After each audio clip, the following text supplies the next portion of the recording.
Today we're taking a look at these NCAAF matches, which are happening on Saturday, September 17, 2022, and giving you match breakdowns, betting tips and predictions in general on these games. Welcome back to High Stakes, let's get straight into it. Also, don't forget to subscribe to get notified as soon as we release these sport prediction videos, and if you would like more betting tips and predictions, then check out our Patreon in the link down below. Our new Patreon is a way for us to help you improve your chances of making more money.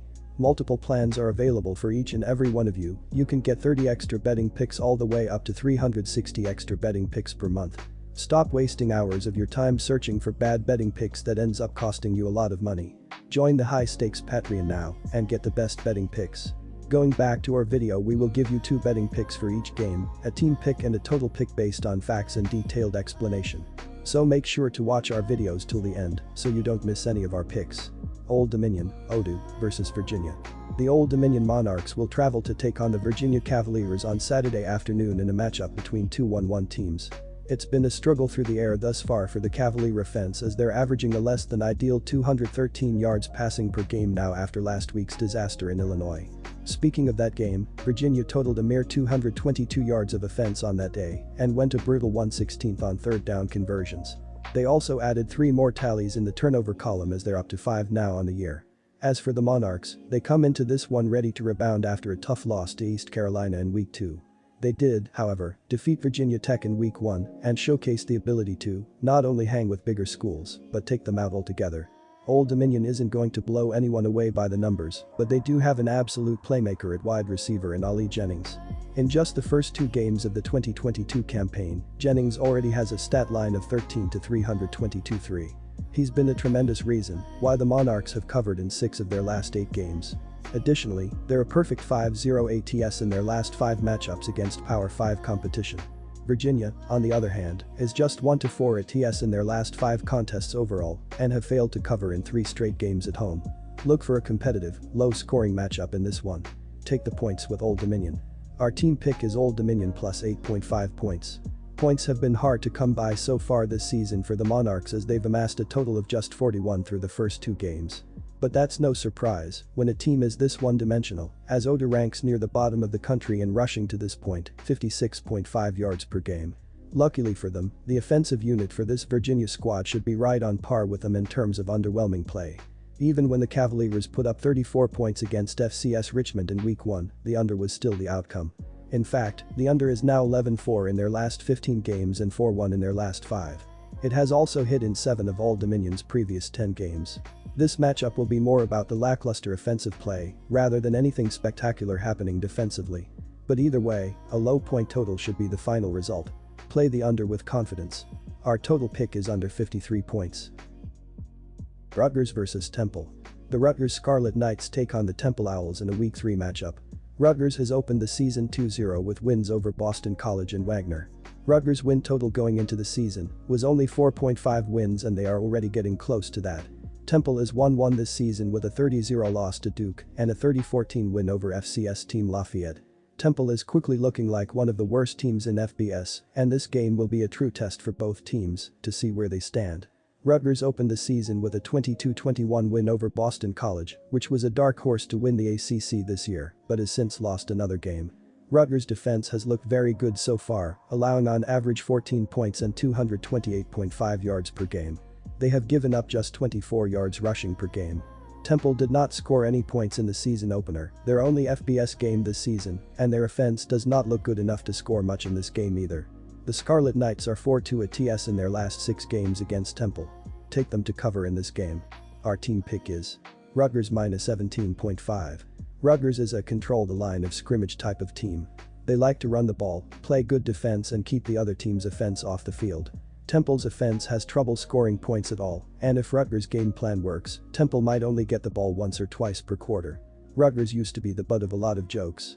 Before the 2 games this season, their record since joining the Big Ten was 29-66.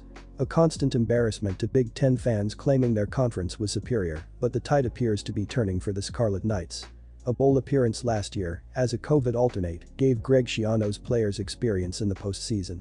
Schiano's first stint with Rutgers earned him an NFL job, as he led the school to a 68-67 record, 5-1 in bowls, and as high as number 7 in the AP poll in 2006. His return to New Jersey has ushered in new energy that the school hasn't felt or enjoyed since 2011.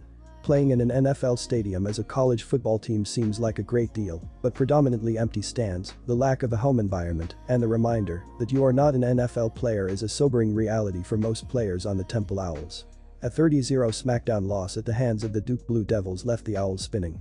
If we can all ignore the stats against FCS School Lafayette for the moment, Dwan Mathis was 11/21 for 83 yards for a grand total of a 9.8 QBR. 2 turnovers and the inability to stop Duke, which for context, did beat Northwestern last week, proved that Temple is not a threat to compete with a confident Rutgers team. The total has gone under in 7 of Rutgers' last 10 games and in 4 of the last 6 games against Temple. This should be a game dominated by one team on both sides of the ball, but Rutgers is not a high-scoring team, so look for the total to stay under. California vs Notre Dame. It's been a forgettable start to the season for Notre Dame. The embarrassing 26-21 home loss to Marshall in Week 2 puts the Irish at 0-2 to start the year. It also makes Marcus Freeman the first Notre Dame head coach to start 0-3 in his career. Losing to Ohio State in the opener is understandable, but getting beat outright by Marshall despite being 3-score favorites is as bad as it gets.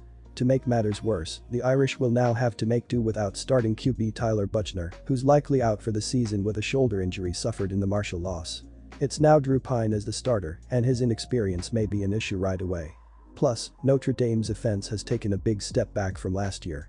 The offensive line, running backs, and wide receivers are all notably worse, while tight end Michael Mayer is the only true game changer.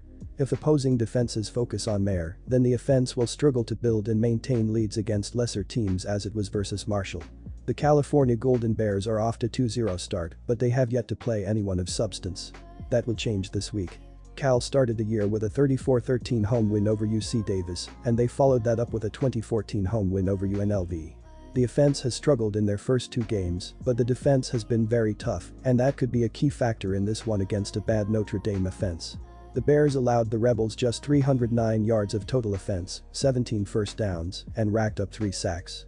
Cal has just 5 starters back on defense, but they have been solid on that side of the ball of late, allowing 22.3 PPG or less in 3 of the last 4 years. They again have the makings of a solid defense. Losing their first game of the year against Ohio State on the road was expected, but losing Game 2 at home against Marshall was a stunner. The Irish were favored by 20 points in that contest, but they lost by a score of 26-21, making Marcus Freeman the first Irish coach to lose his first 3 games. That goes back to the bowl game loss last year. The Irish were ranked in the top 5 to start the year, and now they are not even in the top 25.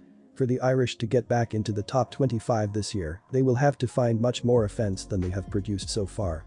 Notre Dame is 117th in the nation in total offense, 97th in passing, 110th in rushing, and 117th in scoring, putting up just 15.5 PPG. Tyler Buchner had a rough showing against Marshall, throwing for just 202 yards with no TDs and 2 ints.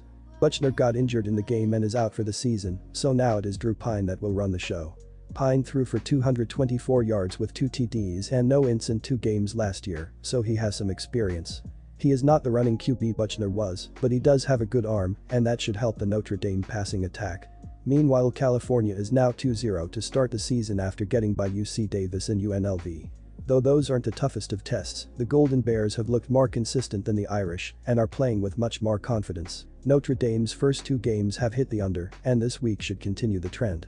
Under 41 points.